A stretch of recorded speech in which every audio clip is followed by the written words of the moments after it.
بسم الله الرحمن الرحيم. السلام عليكم ورحمة الله وبركاته. قال رسول الله صلى الله عليه وسلم: إن الله لا يملي للظالم إذا أخذه لم يفلته. إرجما ربي كنجا ربين ظالمة نما ميدوف قبك أباجي قبك أبافي هرّا سقون نميد وصمني لبوس باسو جرو وصمني حق أساتذ سامو جرو وصمني حق أساتذ بلسو جروتي قبك أبافي ittuma dhiisa garuu gizee isa qabemmoo wanni takka harkaa bahuu hin danda'u. Ammas wanni birootillee dhufee harkaa baasuu hin danda'u. Jabaan fedhe dhufee harkaa baasuu hin danda'u.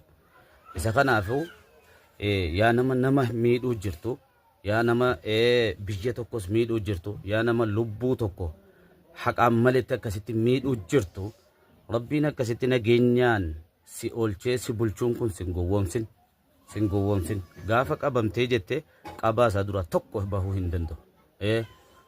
Fakkeenya waa hedduudha agartee jirtaatummaan mataa keetirraahu lubbuu teetirraahu takkaa'uu hiriyaa keetirraahu nama miidhuu isaa beektu deddeebi'ee nama miidhuu isaa beektu miidhaan inni miidhame immoo hangam takka jazaan isaadha hangam takkaan akka deebi'ee jee yowwan agartee jirta kana siif hin himu.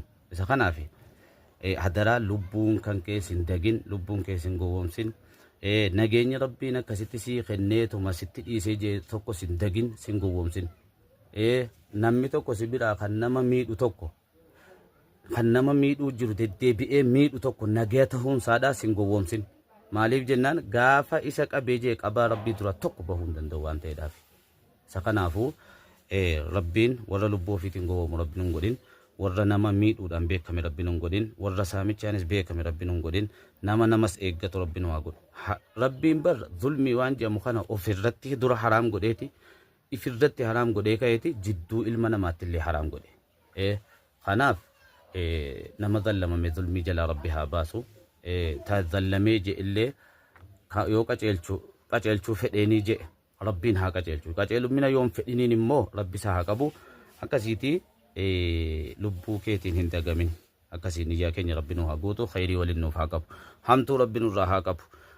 Nama ergamaa rabbii arraba ergamaa rabbii waan hin taaneen haasoyte illee bismillaahi rabbi sii haa qabu. Awwaloo maal jettan awwalee maaliitii miti sun awwaloo rabbi sii haa qabu. Arraba isaa rabbi haa qabu. Harka isaa rabbi haa qabu. Sammuu isaa rabbi haa qabu. jidduma kanatti rabbiin haa gammachiisu. وعلى ذلك اللهم صل على محمد وعلى آل محمد. السلام عليكم ورحمة الله وبركاته.